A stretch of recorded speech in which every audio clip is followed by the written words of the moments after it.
Good morning. Seventh grade. I'm making a video about a lot of Russian things because that's our next unit, and we're probably 2 days in by the time you're watching this.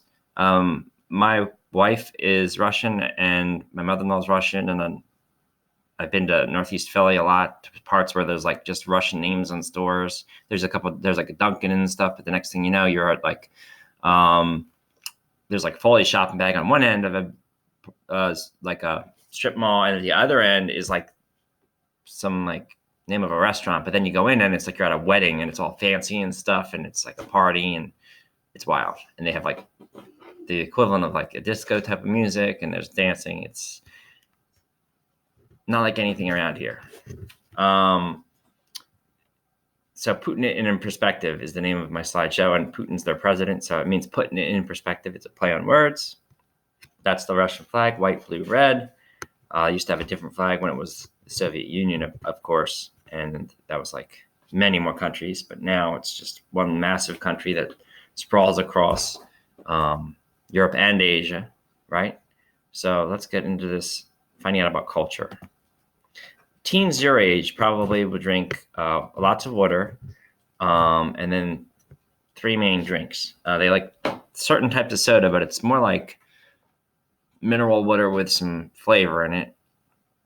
Not like the nasty stuff that my kids I teach say I drink in class. That's just mineral water. This is actually green soda called Tarhun, and it tastes like cream soda, but like a little bit like fruit juice. I can't even describe it. It's amazing, but it's just, you've never tasted anything like it. On the right, tea is huge. The idea is tea translates to chai, and it's a social event.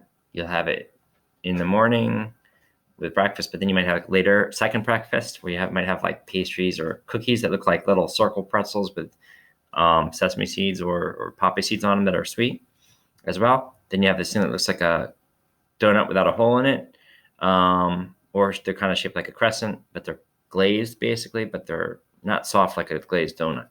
And if you wanted to say that, I want chai, say yabadu, chai, pajalosta, chai и dessert. Dessert, like 7 o'clock in my house is one of the times where there's tea, and that's when dessert is. You don't have dessert right after dinner. You have to worry about digestion, right? You don't have tea by itself. You always have sweets with it. It's a big deal. All right. Sok is juice. On the shelf, it looks like that.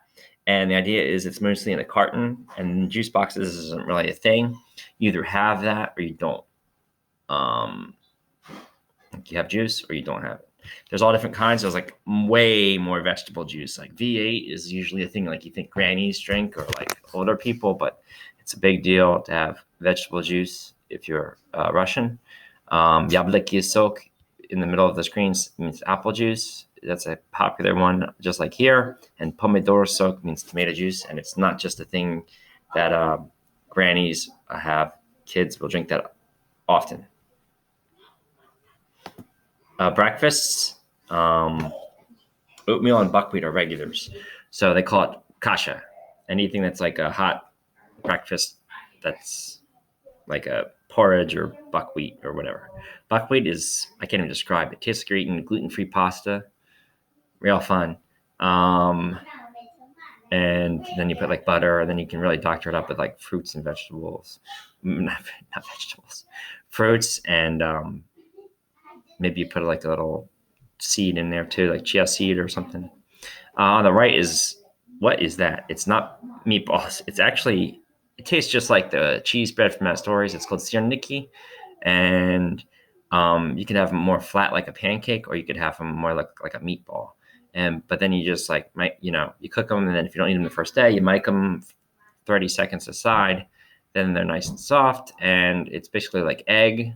Farmer's cheese is what it's called, like a sweet cheese that's in that Mastori's bread, and maybe a little flour. And then you cook them to brown on both sides, put some fruit next to them. I like honey on mine. I do not like smetana, which smetana is up in the top right. It means sour cream. It is very big in soup and desserts, and it's on meals everywhere in Russia, right? What happens if you're lactose intolerant in Russia? I don't know. Another thing you might have for breakfast, or as an appetizer later in the day, is caviar toast with thin slices of butter and caviar. Yes, that is fish eggs. It tastes like really salty and a little bit like you're eating salmon. If you've ever taken like omega-3 vitamin, which is like fish oil for your health, and then like if you like that you don't like it and it doesn't, your stomach doesn't like it, and you burp and you're like, oh, omega-3, like that's a little bit what a caviar tastes like. I'm sorry that I had to describe that, but that's the best thing I can say. It's like salty and a little bit like fish, and it's an acquired taste. But very healthy because you need omega-3. Last things for breakfast, you might have crepes, but they're called blini, and they're very difficult to make because you burn them. So then like one like bad word, it's not even a bad word, but like instead of saying bad words, you'd say burnt pancakes in Russian. Blin gareli means burnt pancakes, because when you make these, it's very hard to make them like light yellow and a little bit of brown. Just like if you pancakes, if you don't watch them, you're talking and then no. So they sell these. You have gotten probably these at IHOP before, and then like had Nutella and bananas in them or something. Oh my god! You can do that. You can put fruit in them. You can put jelly, sour cream, whatever. Then they have later in the day, you might make a wrap out of it and make like dinner, right? A soft-boiled egg in a little cup like that. I don't know. If you have, we have little kid Russian books that how to learn like vocabulary, and one of them is like egg, and they don't have like egg or like 12 eggs in a carton like we would look. It's like the egg right there with a little scoop out of the top because you eat it with a spoon. How do you eat it with a spoon if there's still shell on it? I don't know. It must be a really small spoon. It's still a mystery I'm figuring out. Lunch. Lunch is probably one of my favorites. So the left is pelmin. It's like ravioli, but you don't really have red sauce on them like we would.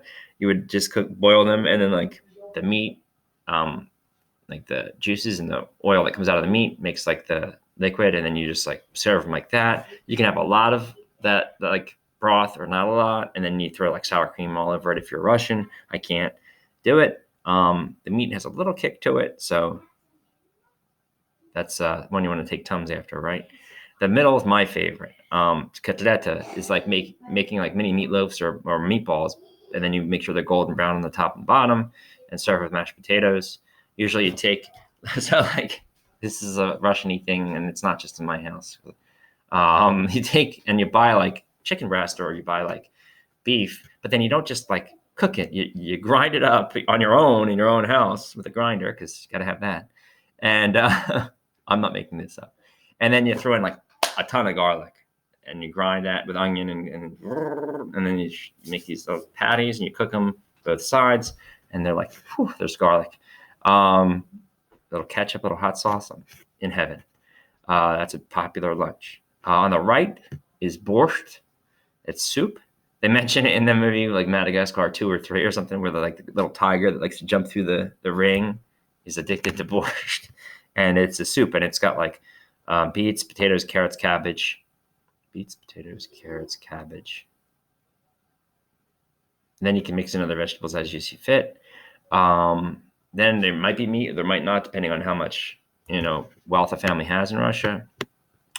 And then sometimes without meat, you'd make this, but then you'd serve it cold and add hard-boiled egg. It's amazing. It sounds hideous probably to some of you, but cold borscht is also very good. So on the right side of the picture, you see like I don't know what that is. That looks like olives, but I can't tell. The smetana or the sour cream is there, and some bread. Gotta have bread. Go out to a restaurant with Russians and there's no bread served before the meal or with the meal, and they're like, I need some bread. Can I get some bread, please? It's hilarious. Dinner, all kinds of fun stuff. So this is plov.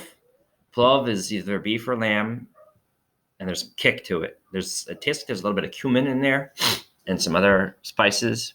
It's carrots, rice, and spice, and pickles on the side's always good, or an appetizer, but it's good stuff. It's spicy though.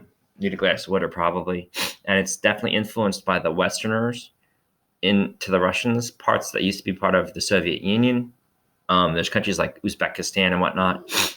Russians are kind of snobby. They consider people that are from like Uzbekistan and Kazakhstan and stuff to be grazine. It means like goat people, like kind of like rednecks, but like I don't know how to describe it. So this is like kind of considered a like grazine food, but like it's so good. And you can go into a restaurant, like you can go to the Italian places in Hamilton that already have food made, like Dolce and Clemente, or what's the other one, Porfirio's. You can go into Russian places and they have like just this giant pile of this stuff, and you're like, yeah, I'll take like a quart of that. It's so good. Salads are part of dinner, like before you eat. So there's two different types of salads. Potato salad for them is a lot different, and there's a lot of cutting involved. It's called Olivier.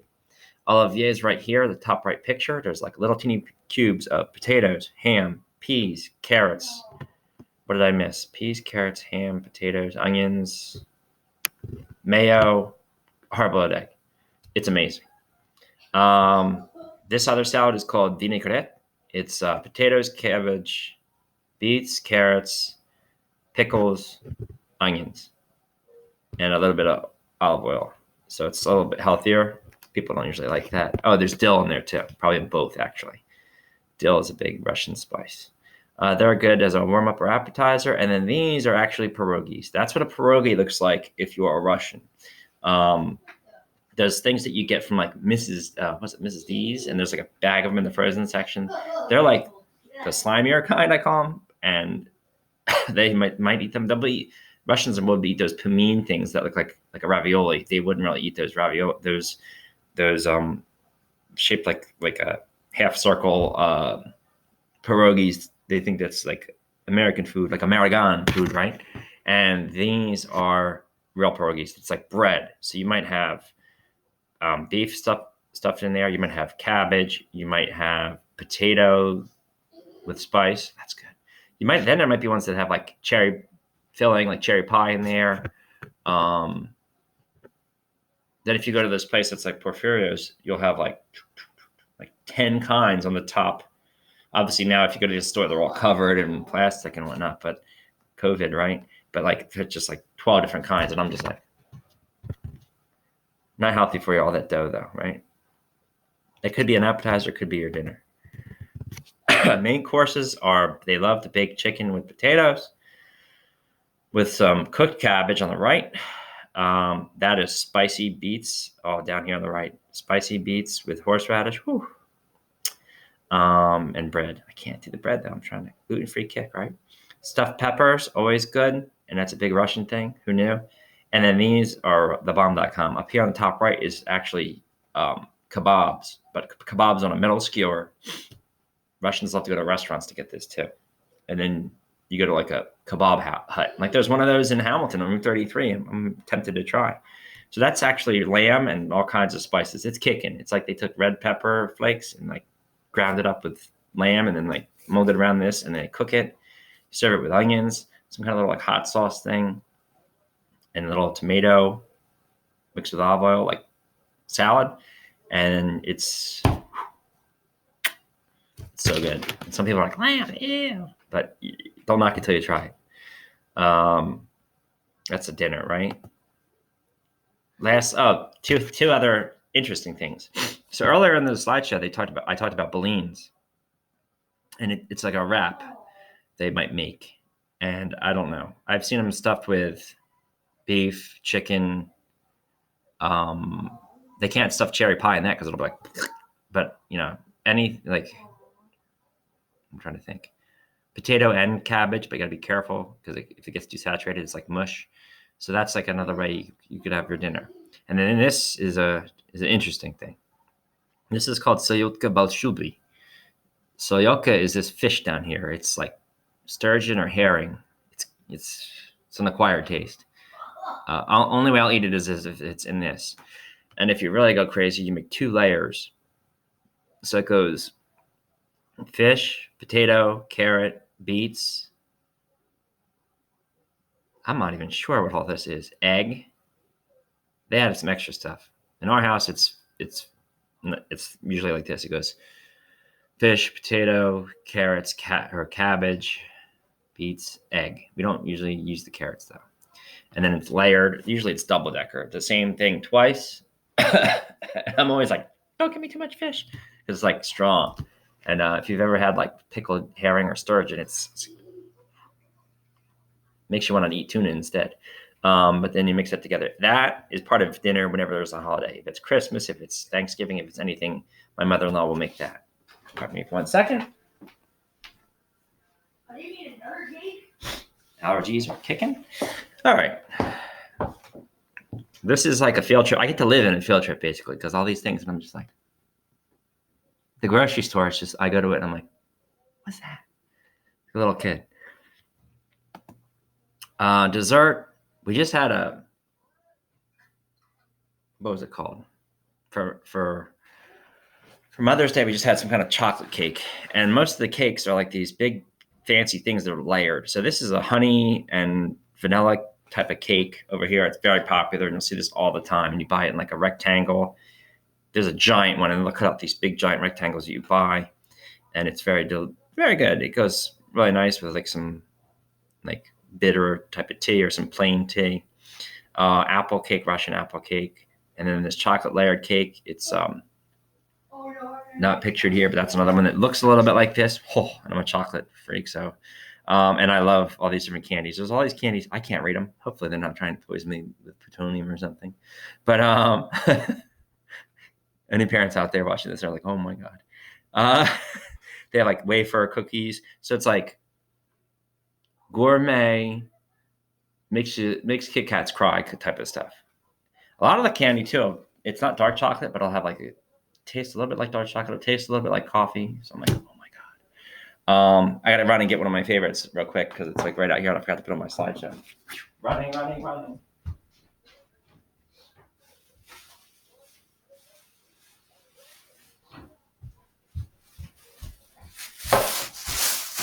This might be my favorite candy that they have.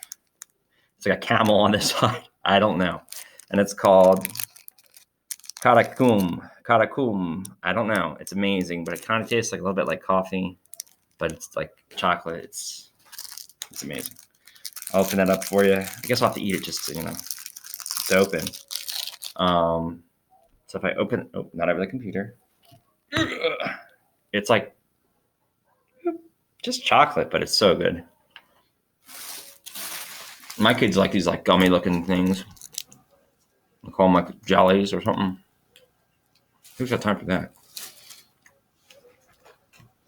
All right. Dessert's done.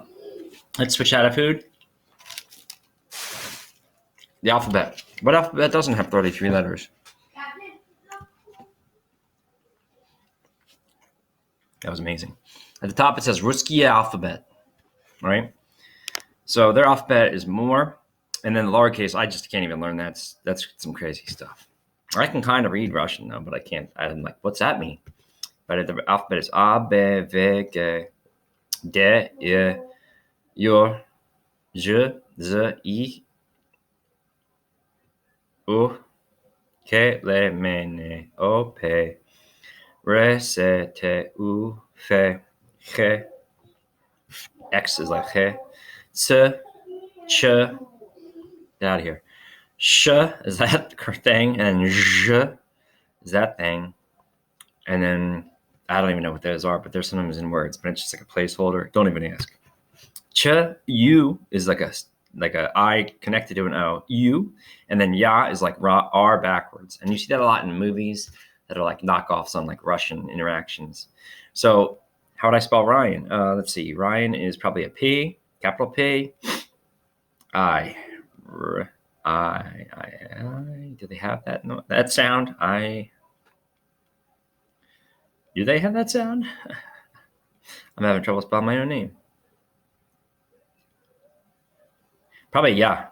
R, like a P for the R, and then a yeah for the yan, ren, and then N is an H. Go figure it. H is an N, and a C is an S, and then it gets real ugly, and then if you're like trying to read this, and you're like, what's up? So if you're going to learn in the CIA and you know Spanish already, just learn your Russian. There you go. You're ready to go. Probably learn some Farsi. Right, so extra credit if you take a picture of your name that you wrote in Russian and send it in. Obviously, you could be El Cheapo and just type it into Google Translate and then send that in. But I really want to see it handwritten because it's really neat to try to do that. And I have some words we can try. I'm not going to like let's learn all Russian, but here's some words. So a little language. Hello, hola in Spanish, bonjour in French, привет in Russian. Sorry for butchering any French, but I don't really know it very well. How are you? ¿Cómo está? ¿Cómo allez-vous? Как дела? Как ты? Please. Por favor. ¿Cómo allez-vous? No, that's not right. Is it? Yeah, I think it's right. My French, I'm a little bit off. And then пожалуйста in Russian. Thank you. Gracias. I don't know why there's no S there, but there it just is. Merci in French and spasiba in Russian. I understand. Yo comprendo in español. Je comprends. I don't know how to say that in French. Sorry. And yo poнимаю is Russian. Where is it? ¿Dónde está? ¿Usted en dieta?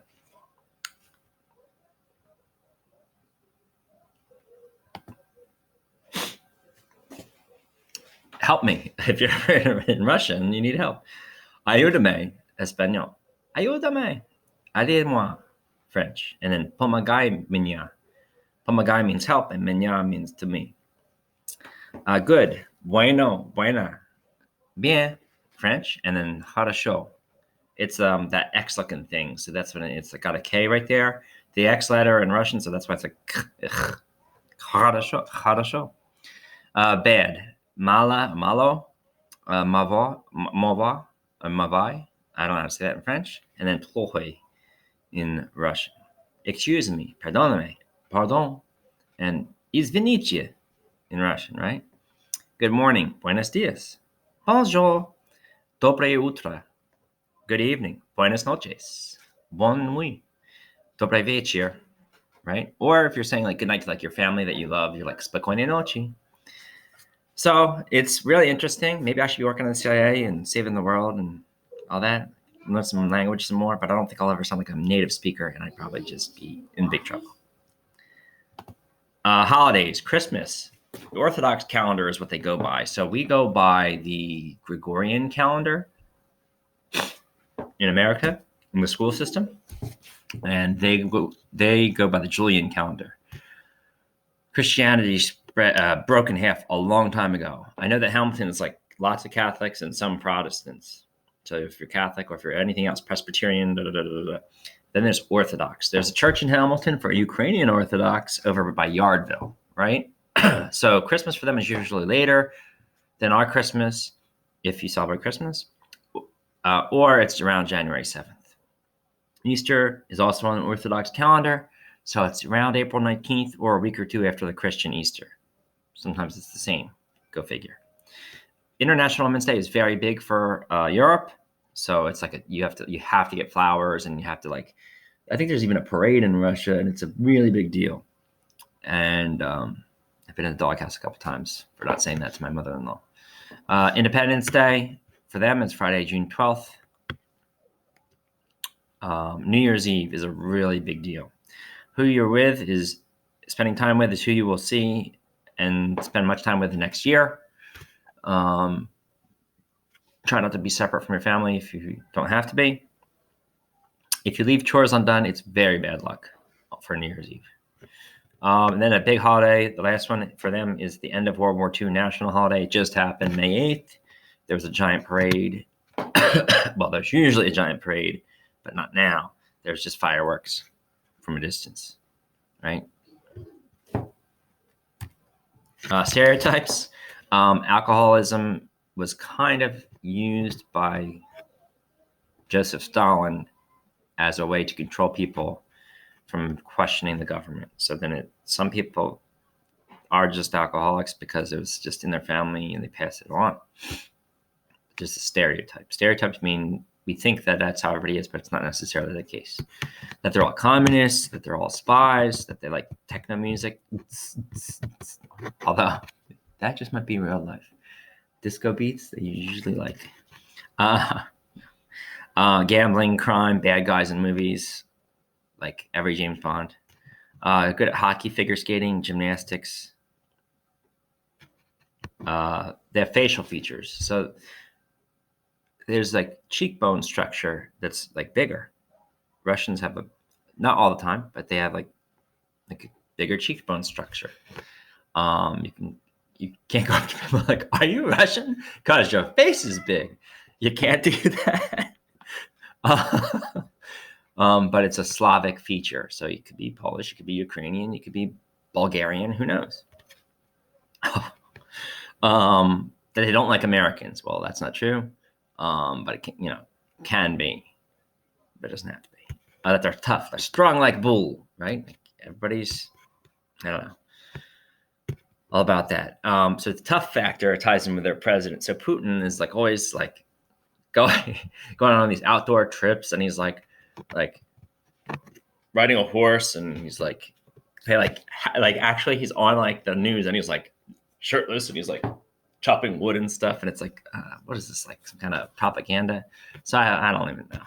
Unibrows for people that are from Eastern Europe is always a stereotype. And then blonde hair and blue eyes, I don't even know why, but it was listed in stereotypes when I did a search of stereotypes. I guess for like the tennis player girls, or like, I don't know. Like, I don't know. And then computer nerds, right? Like there's always somebody in a spy show or a Bond movie, and there's like Boris, the hacker, right? And he's like a nerdy guy with glasses. Or they're doctors, right? Very successful, very good at math, very focused on education. Other fun facts, just to close down this slideshow, the drinking age there isn't one, but it's depending on what your parents' structure is at home, and if you try to sneak around that or not, and if you get caught, you're in deep doo-doo. But then the driving age is 21. So you got to learn how to control your life before you can drive, which is, I probably would have benefited just because I was like a young 17, a little bit older, but not 21 to be able to drive. But I understand the maturity factor, but I guess, I don't know, maybe that's because there's no drinking age. Very complicated. Eastern Europe is a very unique thing. So that's some Russian culture, food, and language. If you have any other questions, I guess you could email me or send me some ideas to post to tell even more about Russian culture. There aren't any there's a couple Polish stores left, like grocery type of stores, but otherwise you have to go to Northeast Philadelphia, which is right over the what's that bridge? Right by Catman or Row or whatever that bar's used to be called. There's a bridge, the Route 1 bridge takes you right into Northeast Philadelphia. Some of you may have already been there. Who knows? There's towns like Bensalem or Feasterville, or anywhere near Bustleton Pike. If you're near Bustleton Pike, you're in like the Russian section of Northeast Philadelphia, and you'll have like Giant Food Store or Aldi or Acme, and then you'll have like the stores start saying Russian, and you're like, okay. Very unique. It's like you're somewhere else. I still like my culture. It's just very unique to live and be like half on a field trip with this unique culture that's considered the enemy, because I was born in 1980 when they're like Russians are the enemy. So hope that helped you. And then your assignment after this is to make a Venn chart. I have like a template that's on Google Classroom, and then you would figure out how your culture compares to some things, or maybe everything's different and you have nothing in the middle of your Venn diagram. So then you would put like on one side of the Venn diagram is you, the other side of the Venn diagram is Russian stuff from this slideshow, and then you fill it in. Then you submit that in Google Classroom, and it is a formative assessment grade, 40%, not just child's play, independent practice. This is the real deal, formative assessment. You know, that if you do well in that, you'll be fine. Right? So it's kind of fun, kind of figure out, analyze your own life. So enjoy, and I really look forward to seeing what you guys figure out about this and yourself. All right. Let me see. This is complicated now because I'm in a full screen slideshow. All right. Good luck on your Venn diagram about Russian culture versus your own.